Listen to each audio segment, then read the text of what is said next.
Yugi Jesus! Yugi Jesus! Yugi Jesus! Yugi Jesus! Yugi Jesus! Yugi Jesus! Would be cool if I would win, seeing as I don't have a mat at the moment. Well, now you do. YugiNoNo! King Prepare! Alright guys, congrats to Cameron Rogers for winning this custom MetaMats cloth playmat. This mat is really cool. And I've been speaking with David Brown, who owns MetaMats, and he has agreed to give me some more mats to give away in the future, which is just really cool, and it's really nice of him to do. He wants to really give back to the community, and he decided to do so through me, which is great. So be sure to thank MetaMats for not only the Zodiac mat that they made me to give away, but all the mats that they're going to give me to give away in the future. I don't know when the next giveaway is going to be, but be sure to stay tuned for your chance to win a free cloth mat. But that is enough of the chit chat. In this video, we're going to be counting down top 5 more of the worst monsters in Yu-Gi-Oh! Actually, no. Just like the last countdown, we're not going to be doing just monsters. Spells and traps aren't safe either. And I found 5 that are just as bad, if not worse, than the previous countdown. But real quick, if you guys want to support the channel for more skits, more deck profiles, more openings,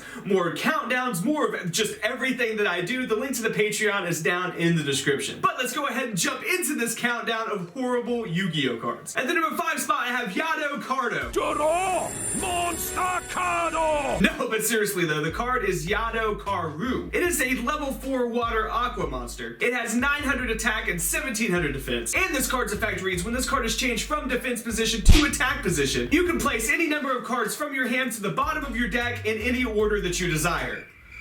But you don't get to draw anything after that. That's the effect. You just put cards on the bottom of your deck, which is just terrible. You're literally taking away cards from yourself. And not only that, you're playing a monster with horrible stats. The only good thing I can think of when it comes to this monster is that it's a level 4 water, so you can go into Bahamut, Shark, and Toad. But with Link summoning just around the corner, that's not even going to be viable. So that being said, with Link summoning coming up, it makes this card even more useless, if that was even possible. And let's just say you live in some bizarre universe where putting cards on the bottom of your deck is actually advantageous. Even in this bizarre theoretical universe, if you wanted to change this card's battle position on the turn that it's summoned, you would have to use cards from your hand, which just uses up so many resources. You could be playing so many better cards. So for this card's effect to go off, you not only neg from the cards that you have to play to even get it off in the first place, but then when it goes off, you put cards on the bottom of your deck, never to be seen again. This card is just absolutely terrible, you guys, and that is why it's number 5 on this countdown. And at the number 4 spot on this countdown, we have Cold Feet. Cold Feet is a quick play spell card, which usually those are pretty good, right? Well, not in this case, like, not at all, not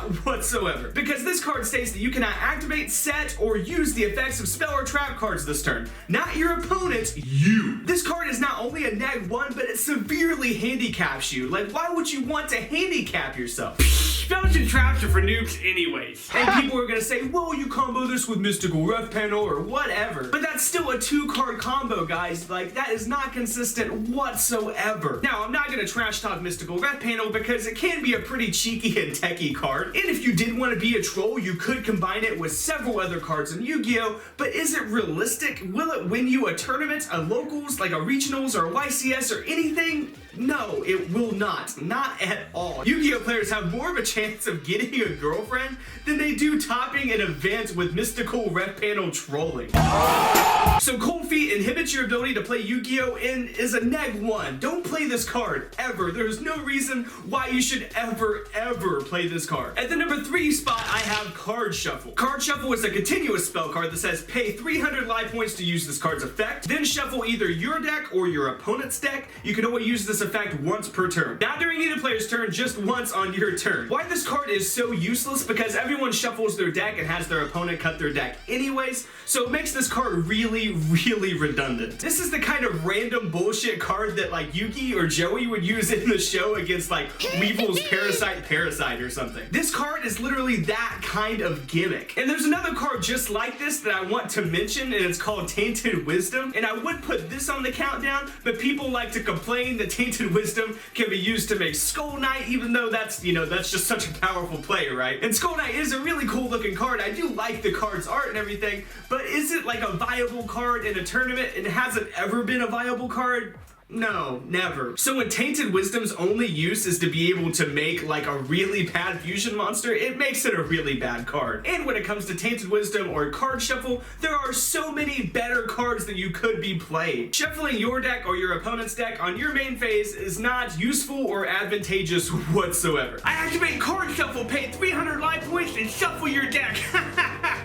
Now you'll never get that card that you were supposed to top deck. Next up we have Boar Soldier, which, besides the effect, is actually not too bad. It is a level 4 Earth Beast Warrior with 2000 attack. That sounds pretty good, right? Because you can search this with Tinky, and it gets to 2100 attack. That's not absolutely terrible. But its effect is just so horrible that it makes this card one of the worst Yu-Gi-Oh cards of all time. Its effect reads, when this card is normal summoned, destroy this card. It blows itself up when you normal summon it. So therefore, you have to special summon this card or flip summon this card, but it has another effect that makes it even worse. It says if your opponent controls one or more monsters, so if they even have just one monster on their side of the field, decrease the attack of this card by 1,000 points. So it brings it down to a mere 1,000 attack. That is just horrible, you guys. Literally the best thing about this card is, like I mentioned earlier, it can be searched by Tinky because it's a Beast Warrior. That's like the only good thing about this card. The only other light that I see in this card is possibly taking advantage of its effect that blows itself up when it's normal summoned somehow. Like for example, you can use this card's suicide effects to combo with Supply Squad. I activate Supply Squad, and then I summon Boar Soldier, and then it destroys itself and I draw one card.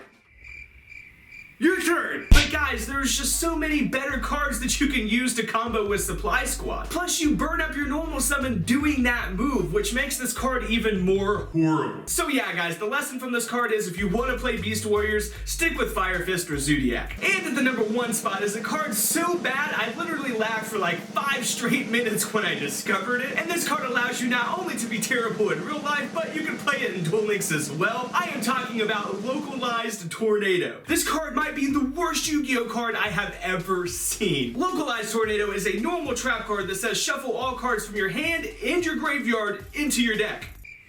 And that's it. You get rid of all of your resources in your hand and in your graveyard and neg yourself one all at once. I cannot think of any reason why you would want to play this card. It is horrible. And let's just say that you have a reason to shuffle cards from your graveyard back into your deck. There are better cards in Yu-Gi-Oh that do that. Daigusto Emerald is a great example. Daigusto Emerald shuffles cards back into your deck, lets you draw a card, and is an 1800 body. And another really good card that shuffles cards back from your graveyard into your deck is Jar of Avarice. You shuffle 5 cards back into your deck and then you get to draw a card, so it replaces itself. It's not a neg at all. And those are just 2 examples that I thought of on the spot. There are several other viable cards in Yu-Gi-Oh that shuffle back into the deck. So yeah guys, there is absolutely no reason whatsoever that you should play this card. But yeah guys, that is gonna wrap up this top 5. I really hope that you enjoyed this video. I would love to hear more suggestions for terrible cards down in the comment section. And as always guys, be sure to dick slap that like button and subscribe.